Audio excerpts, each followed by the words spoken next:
Sebelumnya terima kasih kepada bapak-bapak sekalian yang berkenan untuk hadir di acara pada sore hari ini. Mungkin sebelum masuk di pemaparan materi, mungkin dari bapak petani bisa memperkenalkan diri terlebih dahulu. Nah, dan juga saya ingin menanyakan apakah bapak petani sudah lama menjadi petani dan apakah juga sedang membudidayakan tanaman buncis. Baik, terima kasih kepada Bapak penyuluh. Izinkan saya perkenalkan nama dulu. Perkenalkan, nama saya Muhammad Zaki. Saya dari Desa Maju Mundur. Di sini saya sudah menjadi petani selama 5 tahun dan saya juga membudidayakan tanaman buncis. Mungkin saja Pak, terima kasih. Oke, selanjutnya kita akan masuk ke materi, yaitu meningkatkan pemahaman tentang budidaya tanaman buncis. Oke, yang pertama kita lakukan untuk pembudidayaan tanaman buncis adalah pengolahan tanah. Nah, sebelum melakukan pengolahan tanah, yang pertama kita lakukan adalah persiapan. Nah, persiapan ini yang kita lakukan pertama adalah memonitoring lahan. Selanjutnya adalah membersihkan gulma di atas permukaan tanah dengan cara merintis ataupun dengan menggunakan alat berat. Lalu pembuatan bedengan. Nah, pembuatan bedengan ini dilakukan minimal 1 minggu sebelum tanam, yang dilakukan dengan cara mencangkul tanah yang bertujuan untuk membalikkan bagian bawah tanah ke bagian atas untuk mematikan organisme. Lalu ukuran bedengan. Ukuran bedengan untuk tanaman buncis itu sendiri adalah 120 sampai 150 cm. Nah, lebar paritnya adalah 50 cm. Untuk panjangnya bedengan ini menyesuaikan dengan kebutuhan tanaman dan juga lahan yang kita miliki. Nah, untuk pupuk dasar di bedengan yang kita gunakan adalah pupuk kandang ataupun pupuk organik untuk menambah unsur hara.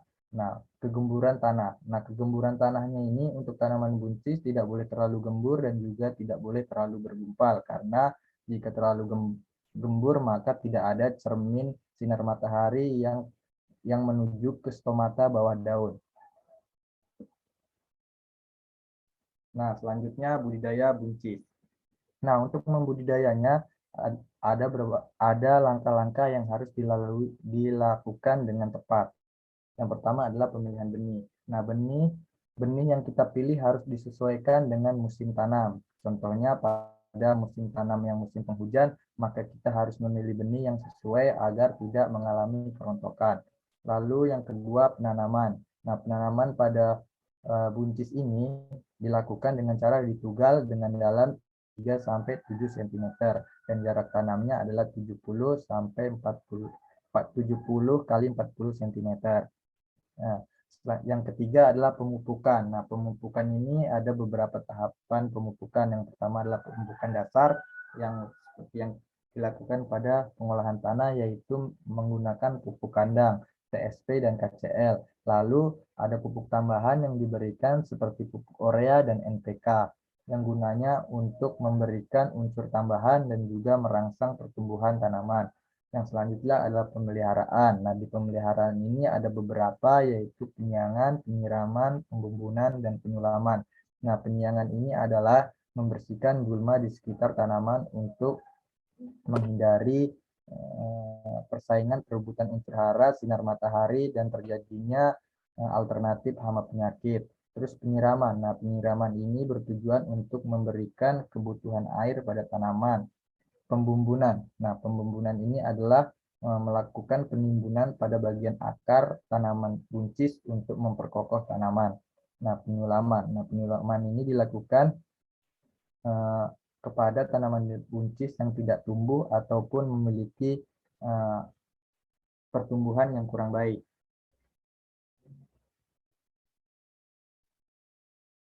Pengendalian hama dan penyakit pada tanaman buncis.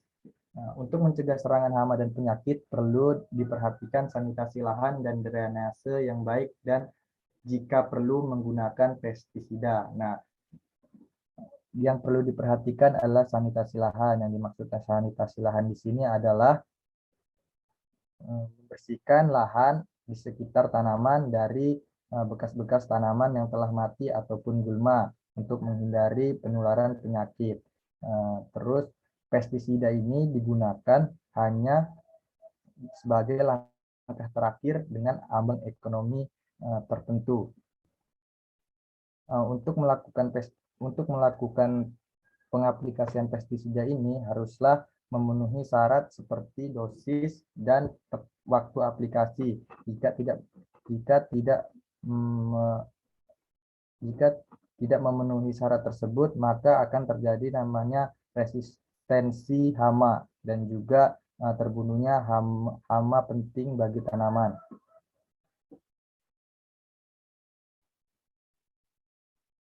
Nah, hama penyakit pada tanaman buncis yang paling sering ditemui yaitu yang pertama ada hamanya yang sering ditemui yaitu siput, belalang coklat, ulat buah, dan petik. Sedangkan penyakitnya yaitu bercak daun, akar daun, dan busuk buah. Selanjutnya panen dan pasca panen. Panen. Pada kondisi pertanaman yang optimum, tanaman buncis tipe semak dapat dipanen pada umur 60-70 hari, sedangkan pada tipe merambat umumnya lebih lama 10 sampai dengan 20 hari, yang artinya yaitu sekitar 8-90 hari. Nah, pasca panen. Untuk menyimpan buncis ini lebih lama, kita harus memperhatikan suhunya, yaitu suhu 5-10 derajat Celcius, sehingga buncis bisa disimpan lebih lama dan layak jual. Nah, ini pengolahan pasca panen. Nah, selain diolah menjadi sayur, seperti sayur yang ditumis dan buncis juga sering dijadikan pecel, buncis juga bisa menjadi produk cemilan seperti gambar di samping, yaitu keripik buncis yang diolah dengan kekreatifan masyarakat, sehingga menambah nilai jual bagi buncis itu sendiri. Mungkin hanya itu pemaparan materi saya. Apakah ada yang ingin ditanyakan dari Bapak Petani? Saya ingin bertanya, Pak. Silakan. Buncis saya sedang mengalami rontok daun dan buah. Bagaimana cara mengatasi penyakit tersebut, Pak? Nah, jadi yang dialami Bapak adalah rontok buah dan rontok daun. Nah, biasanya hal ini terjadi karena kekurangan unsur kalium ataupun kelebihan air.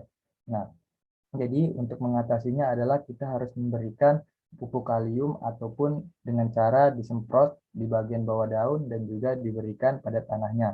Nah, karena pupuk kalium ini berfungsi sebagai mempererat jaringan tanaman sehingga tanaman kita tidak rontok lagi karena jaringannya lebih kuat. Lalu kita harus memberikan paranet jika perlu karena air yang berlebih.